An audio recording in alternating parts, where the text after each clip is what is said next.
හරි ගයිස්, අද රෙපෙයාර් එකට ඇවිල්ලා තිනවා Asus ලගේ TUF P450 plus gaming කියන මොඩල් එකේ මදර්බෝඩ් එකක්. කස්ටමර් මට මේක එව්වේ මේක පවර් ඔන් වෙන්නේ නැහැ කියලා. මෙන්න මෙතන මේකේ LED ලයිට් වගේක් පත්තු වෙනවා. ඒ ලයිට් ටික නම් මේකේ පත්තු වෙනවා. මම ඔයගොල්ලන්ට ප්ලග් කරලා පෙන්නන්නම්.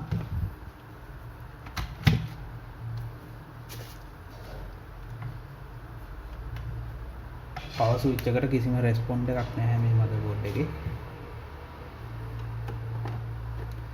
ඔයගොල්ලන්ට ඒක පේන්නත් එක්ක මම මෙතනට CPU ෆෑන් එකක් ප්ලග් කරගන්නම්.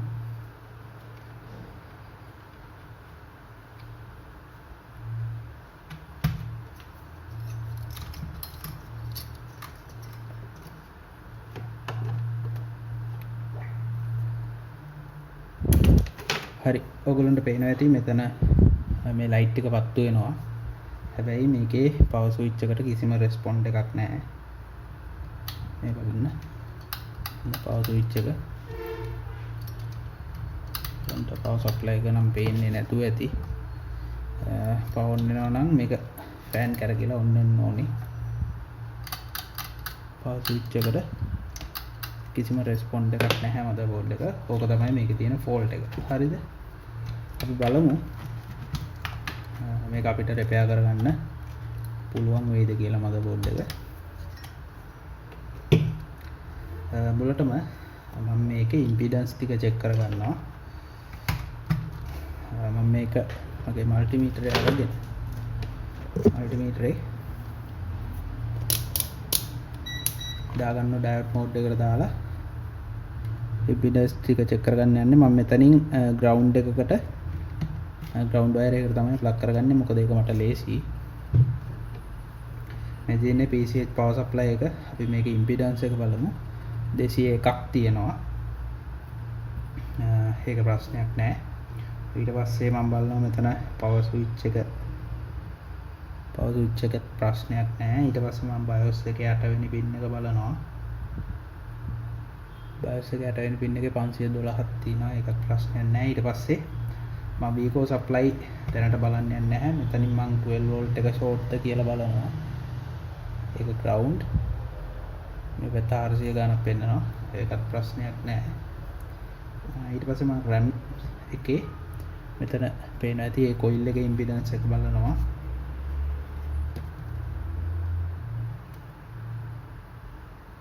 එතන 120 ගානක්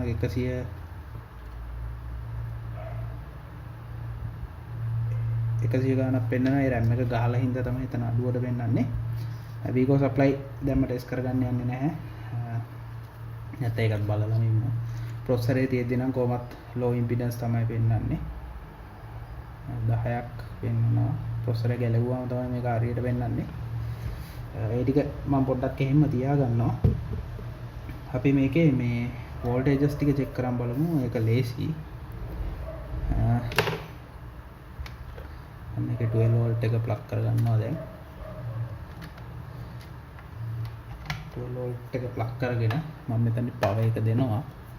දීලා ඉවර වෙලා මම මේකේ basic voltage ටික measure කරගන්න යන්නේ. මෙතන standby voltage එක අනිවාර්යයෙන්ම මේකේ දප්පාට වයර් එක 5 VSP එක හැදෙන්නම ඕනේ. ඒ 5 voltage එක තියෙනවා power එක trigger කරන්න කලින්. ඊට පස්සේ මෙතන 1.8 voltage එකත් හැදෙන්න ඕනේ අනිවාර්යයෙන්ම standby voltage එක මෙතන. ඊට පස්සේ මේකෙදී අපි බලනවා power switch එකට 3.3 volt හරි 5 volt එකක් හරි එනවද කියලා. ඒක හැදෙනවා. ඊට පස්සේ BIOS එකේ 8 වෙනි pin එකට මම බලනවා voltage එකක් එනවද කියලා. ඒකේ voltage එකක් එන්නේ නැහැ. මේකේ සමහරවිට BIOS එක on කරනකොට තමයි BIOS එකේ 8 වෙනි pin එකේ voltage එක හැදෙන්නේ. සමහර මදර්බෝඩ් වල හැබැයි මේකේ fault එකක්ද කියන්නත් බෑ. BIOS එකේ 8 වෙනි pin එක voltage නැති එක. මොකද ගොඩක් දුරට dual BIOS තියෙන ඒ වගේ තමයි මේ විදියට එක BIOS එක voltage එක නැහැ. අනිත් BIOS එකේ standby තියෙනවා. මේකේ fault එකක් වෙන්න පුළුවන්. BIOS එකේ 8 වෙනි pin එකේ voltage එක නැති එක. හරිද? ඊට පස්සේ මේකේ 5 USB එකෙන් ගොඩක් මදර්බෝඩ් වල latest මදර්බෝඩ් වල 5 volt dual කියලා supply එකක් හැදෙනවා. ඊට අමතරව 5 volt එකයි 5 volt dual කියලා standby supply දෙකක් හැදෙනවා. ඊට අමතරව 3 volt standby එකක් හැදෙනවා. මේකේ 3 volt standby එකක් තියෙනවා මෙන්න මෙතන මේ FET එකේ. මෙන්න මෙතන අපි බලමු ඒක 3 volt එක තියෙනවා. මෙතන 2.16 එක අවුලක් නැහැ. මෙතන 5 volt එකක් තියෙනවා. මේකේ internal MOSFET එකක් තියෙන්නේ. ඊට අමතරව තව 3VS කියලා මට මතක හැටියට මම ඩයග්‍රෑම් එකෙන් බලන්න ඕනේ. මෙන්න මෙතනත් voltage එකක් හැදෙන්න ඕනේ. board එක on වෙන්න නම් standby voltage එකක් හැදෙන්න ඕනේ. මෙතන දැන් 0.5යි 1.8යි. ඒ කියන්නේ මේකේ 3VS මට මතක හැටියට දැන් ඩයග්‍රෑම් එක on එකේ නැහැ මගේ ළඟ. කොහොම හරි මෙතන 3 volt එකක් හැදෙන්න ඕනේ. මෙතන තියෙන්නේ මතක හැටියට P channel MOSFET එකක්. P channel MOSFET එකක් තියෙනවා. මම ඔයගොල්ලන්ට ඒක පැහැදිලිව පෙන්නන්නම්. මෙතන 3 volt එක හැදෙනවා. gate එකේ 3 volt එකක් හැදෙනවා. මේක P channel MOSFET එකක් තියෙන්නේ. මම ඔයගොල්ලන්ට ඒක පැහැදිලිව පෙන්නන්නම්. මෙන්න මෙතන හරිද? මෙන්න මේ පොඩි එක P channel MOSFET එක. මෙතන 3 volt එකක් මෙන්න මෙතන හැදෙන්න ඕනේ. මෙතන motherboard එක on වෙන්න. හරිද? ඉතින් මම කරන්නේ දැන් මෙතන P channel MOSFET එකක් තියෙන මේක ටෙස්ට් කරගන්න. මේකේ drain එකයි source එකයි short කරගන්නවා. මෙන්න මේ විදිහට. ඊට පස්සේ අපි බලමු BIOS එකේ 8 වෙනි pin එක. ඒත් voltage එකක් හැදෙන්නේ නැහැ. drain එකයි source එකයි short කරගත්තට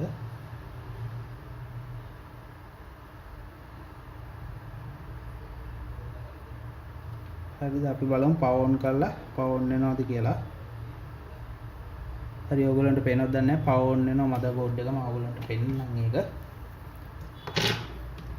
ඊට පස්සේ අපි check කරගන්න ඕනේ මේකේ fault එක හරියටම මොකේද තියෙන්නේ කියලා. හරිද? දැන් ඔන්න මම CPU fan එක මෙතන plug කරගන්නවා. මේක මොකද මට time එකක් නැහැ හරියට වීඩියෝ කර ඉන්න. මොකද මේ හදිසි board එකක් ඇවිල්ලා තිනවා යවන්න. එකින් එක සම්පූර්ණයෙන්ම පැහැදිලි. දැන් අද කැමරාව තියෙන තැන පොඩ්ඩක් වෙනස්. ඒකයි හරියට කට්ටියට පැහැදිලිව මදි ඇති. ඒ වුණාට ඉගෙන ගන්න කෙට්ට මොන හරි දෙයක් ගන්න පුළුවන් ඉතින් තමයි මම ටක් ගාලා මෙහෙම හරි කැමරාව දාලා මොන හරි කරන්නේ. ඔන්න මෙතන බලන්න CPU fan එක. හරිද? මම දැන් මේකේ drain එකයි source එකයි මේ විදිහට short කරගමු. හරි ඊට පස්සේ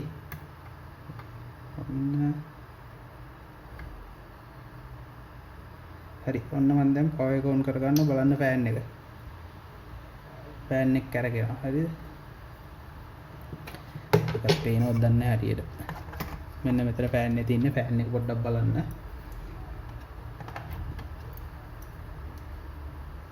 මේක මට තනියෙන් අල්ලන්න අමාරුයි ඒක. හරි ඔන්න දැන් මම power එක trigger කරන්න යන්නේ. ඔන්න දැන් fan එක කරගෙනවා. හරිද? දැන් බලමු BIOS එකේ 8 වෙනි pin එක 1.8 voltage එක හැදෙනවා. ඒ කියන්නේ මේකේ power එක trigger කරායින් පස්සේ තමයි මේකේ 8 වෙනි pin එකට voltage එක හැදෙන්නේ. මේකේ diagram නම් තියෙන diagram එක කියන්නේ මේ board view එක තියෙනවා. මම කම්මැලි හින්දා මම පොඩ්ඩක් ඒක on කරගත්තේ නැහැ. මේකේ display එක එනවා දැන්. හරිද? CPU එකත් heat වෙනවා. දැන් අපි බලන්න ඕනේ මේකේ හේතුව මොකද්ද කියලා. දැන් මේක short කරගෙන on කරගෙන හරියන්නේ නැහැනේ.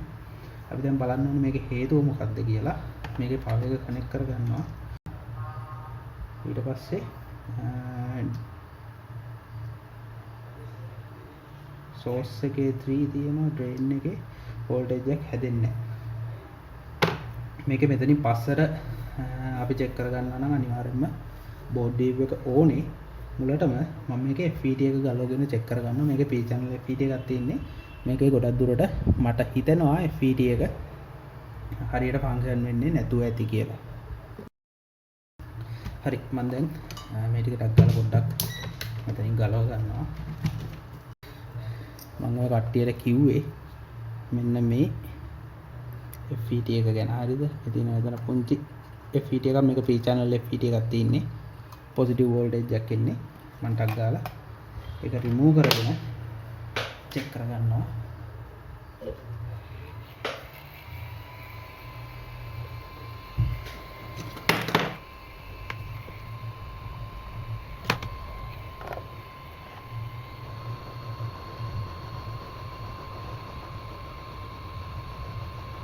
මේක ක්වික් වීඩියෝ එකක් විදියට අරගෙන ඉන්නේ. ඒකට හේතුව තමයි මේ ටයිම් එකක් නැහැ, බෝඩ් ගොඩක් ඇවිල්ලා තිනවා.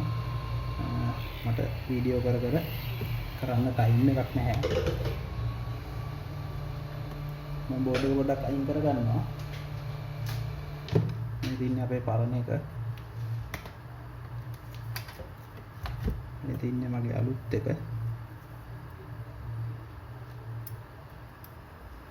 මම මේක ටක් ගාලා මාරු කරගෙන අපි බලමු මේක ෆන්ක්ෂන් වෙනවද කියලා. අනිවාර්යෙන් මේ ගොඩක් දුරට ෆන්ක්ෂන් වෙන්න ඕනේ.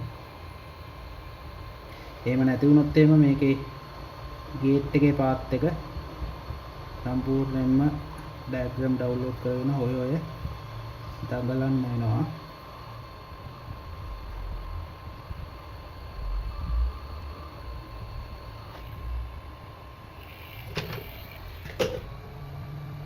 හරි ගයිස්, අපි දැන් මේක රීප්ලේස් කරගත්තා.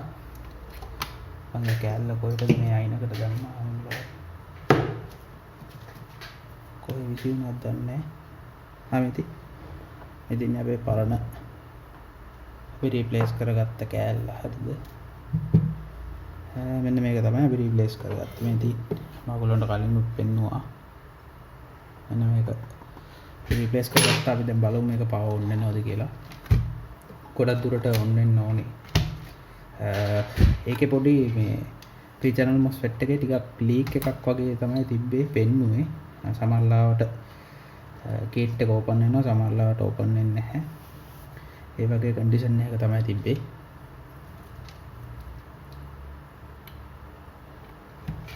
සමහරවිට MOSFET එක ස්විච් වෙනවා, සමහරවිට ස්විච් වෙන්නේ නැහැ. හරිද? මම දැන් පවර් එක ගැව්වා. ඔයගොල්ලන්ට පේන ඇති මෙතන ලයිට් එකක් වෙනවා. ෆෑන් එක දිහා බලා ගන්න. ඔන්න පවර් ඔන් වෙනවා. CPU එක රත් වෙනවා ඇති. මම මෙහෙම ඩිස්ප්ලේ එක આવොත් ඩිස්ප්ලේ එක ගන්න. හරි ගයිස්, ඔයගොල්ලන්ට බලා ගන්න පුළුවන්. ඔන්න බෝඩ් එකේ ඩිස්ප්ලේ එක එනවා. වැඩි වෙලා තියන්න බෑ, මම ෆෑන් එක ගහලා නැහැ. ඔන්න බෝඩ් එකේ ඩිස්ප්ලේ එක එනවා. මම සම්පූර්ණයෙන්ම මේකේ CMOS පැටියක් දාලා ඔක්කොම ටෙස්ට් කරලා අරගෙන පෙන්නන්නම්.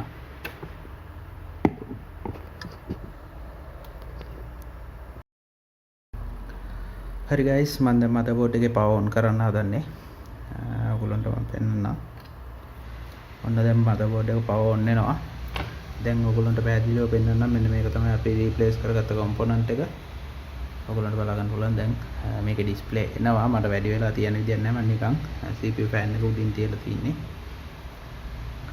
මෙන්න මේක තමයි ෆෝල්ට් එක තිබ්බේ. මෙන්න මේ P-channel MOSFET එකේ මේක තමයි ප්‍රශ්නේ තිබ්බේ. මේකේ drain to source හරියට voltage එක පාස් වුන්නේ නැහැ. මේකේ ෆෝල්ට් එක තිබ්බේ නැතුව ගේට් එකේ එන voltage එක මොකක් හරි ප්‍රශ්නයක් තිබ්බනම් අපිට චෙක් කරගන්න වෙනවා. මෙන්න මෙතන තිබ්බ transistor ටික board view එක download කරගෙන ඒ ටික හැම එකම චෙක් කරගන්න වෙනවා පිළිවෙලකට. ඉතින් මෙන්න මේ විදිහට තමයි repair එක කරගත්තේ. ඔයගොල්ලෝගෙත් මොනවා repairs තියෙනවා නම් අපිට call එකක් දෙන්න. එහෙනම් තවත් අලුත් වීඩියෝ එකකින් හම්බ වෙමු. කට්ටියට සුබ දවසක්.